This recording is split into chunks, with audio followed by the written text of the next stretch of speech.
నేను మాట్లాడుతున్నాను, ప్రశ్నిస్తున్నాను, సాక్ష్యాలతో సహా చూపిస్తా ఉన్నాను అన్న ఆలోచనతో మీరు ఈరోజు గత నెల రోజుల్లోనే నా మీద 4 కేసులు పెట్టారు. పోలీసులు ఇంటి మీదకు పంపించి నోటీసులు ఇప్పిస్తున్నారు రాత్రుల పూట. నేను వాటన్నిటిని కూడా ఎక్కడ కూడా బయట పెట్టి ఈ విధంగా ఫోటోలు వీడియోలు బయట పెట్టాలనే ఆలోచన కూడా నాకేం లేదు. నేను సిద్ధపడ్డాను. మీరు ఎన్ని కేసులు పెట్టినా, ఎన్ని హేళనగా మాట్లాడినా, ఎన్ని తిట్టించినా బరాయించడానికి సిద్ధంగా ఉన్నాను. నేనేం తప్పు చేశాను? 3 రోజులు నిరాహార దీక్షని చేశాం. ఈ ప్రభుత్వానికి మా బాధని తెలియజేయడానికి ప్రయత్నించాం. మండు టెండలో నిలబడుకున్నాం.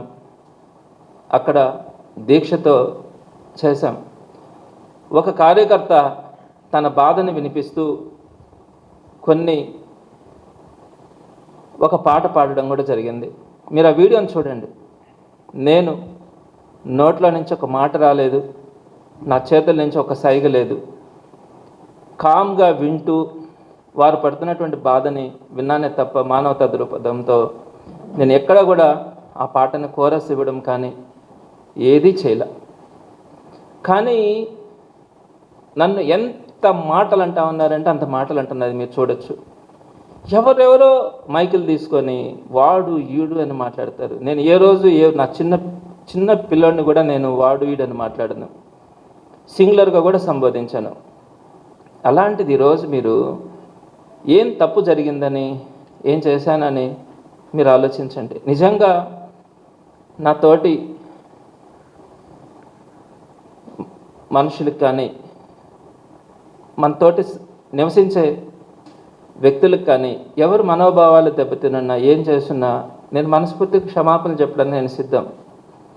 నా వల్ల 10 మంది సంతోషపడతారు, నా వల్ల 10 మందికి మంచి జరుగుతుంది అనుకుంటే నేను 1 మెట్టు కాదు 10 మెట్లు దిగడానికైనా సిద్ధం. కానీ ఈ క్రమంలో కేవలం నన్ను నా రాజకీయ ప్రత్యర్థులు ఆనందం కోసమే నేను ఈరోజు క్షమాపణ చెప్పాలి. అంత తప్ప నేను చేసింది కూడా ఏం లేదు.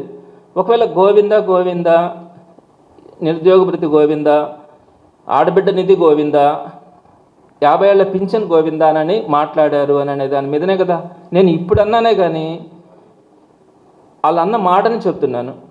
ఆ మాట అక్కడ అన్నారని నా మీద కేసులు పెట్టారు. ఆ పదాన్ని మనము ఆర్థికంగా ఎవరైనా ఇబ్బంది పడినా ఆయన పని గోవిందా అని, మనం ఏదైనా ఎవరైనా ఒకరు మరణిస్తే కూడా ఎత్తుకునేటప్పుడు కూడా గోవిందా అని ఇలా అంటాం. పేరు కూడా పెట్టుకుంటారు. కొంతమంది వైన్ షాపులకు పెట్టుకుంటారు, కొంతమంది చికెన్ షాపులకు పెట్టుకుంటారు. ఇది నేనేమంటానంటే, ఎందుకు మీరు ఎంత టార్గెట్ చేసి మాట్లాడుతున్నారు? నిజంగా నా వల్ల కనుక ఎవరైనా బాధపడి ఉంటే నేను మనస్ఫూర్తిగా క్షమాపణ చెప్తాను. అది చెప్పడానికి నాకేం అభ్యంతరం కాదు, చెప్తున్నాను. కానీ మీరు మీ రాజకీయ ప్రయోజనాల కోసం అన్ని జిల్లాలలో నా మీద కేసులు పెట్టించడం, పై స్థాయి దాకా కూడా దాన్ని మాట్లాడదు. నేను మీకు ఆల్రెడీ చూపించాను కూడా కొన్ని వీడియోస్, లోకేష్ గారు స్వయంగా మాట్లాడినటువంటిది. అయినా కూడా నేను బాధ్యతగా నేను చూపిస్తాను. ఇప్పుడు వారిని అడగాలి కదా క్షమాపణ చెప్పమని, వారి మీద పెట్టాలి కదా మనం కేసులు. మీరు ఒక్కసారి ఆలోచించండి, మనం ఎటుపోతున్నాం. నేను ఈరోజు ఒక హిందువుననో లేకపోతే నాకు భక్తి ఉందనో నేను ఈరోజు ప్రూఫ్ చేసుకోవాల్సిన అవసరం ఉందా? మీరు ఒక్క విషయాన్ని 2 విషయాలు నేను మీ దృష్టికి తీసుకొని వస్తాను. నాకు ఊహ తెలిసినప్పటి నుంచి నేను సోమవారం అంటే 1990 నుంచి 36 సంవత్సరాల నుంచి భక్తిగా 36 సంవత్సరాల నుంచి సోమవారం నాన్ వెజ్ కానీ ఏమి తినను. 94 నుంచి 32 సంవత్సరాల నుంచి పవిత్రంగా ఉంటాను. శనివారం 94 నుంచి శనివారం, 90 నుంచి సోమవారం నాన్ వెజ్ కానీ ఏమి తినకుండా పవిత్రంగా ఉంటాను. నెల్లూరు నుంచి తిరుమలకి, మా ఇంటి దగ్గర నుంచి తిరుమలకి నడిచి వెళ్ళాను 2 సార్లు. మా ఇంటి దగ్గర నుంచి తిరుమలకి నడిచి వెళ్ళాను, అలిపిరి నుంచి అయితే చాలాసార్లు నడిచి వెళ్ళాను. కార్తీక మాసం వస్తే 4 రోజుల పాటు పవిత్రంగా ఉంటాను. శబరిమలకి 8 సార్లు దీక్షతో వెళ్ళాను. ప్రతిరోజు ఇంట్లో దేవుడి మొహం చూడకుండా బయట అడుగు కూడా పెట్టాను. వీటన్నిటికంటే మించి పాప పుణ్యాలు ఉంటాయని నమ్మే వ్యక్తిని. మనం 10 మందికి మంచి చేస్తే నాకు మంచి జరుగుతుంది, నేను 10 మందికి చెడ్డ చేస్తే, మోసం చేస్తే నాకు భగవంతుడు చెడ్డ చేస్తాడని నమ్మేటువంటి వ్యక్తిని. నాకు ఒక కులం ఉండొచ్చు, మతం ఉండొచ్చు.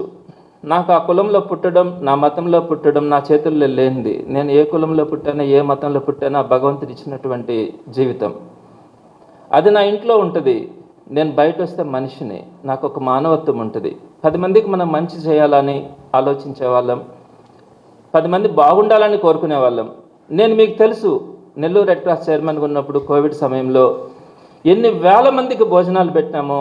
కోవిడ్ సమయంలో కూడా కోవిడ్ హాస్పిటల్కి 1 కిలోమీటర్ దూరంలో కూడా ఎవరూ పోకపోతే నేను కోవిడ్ హాస్పిటల్స్లోనే ఉన్నాను.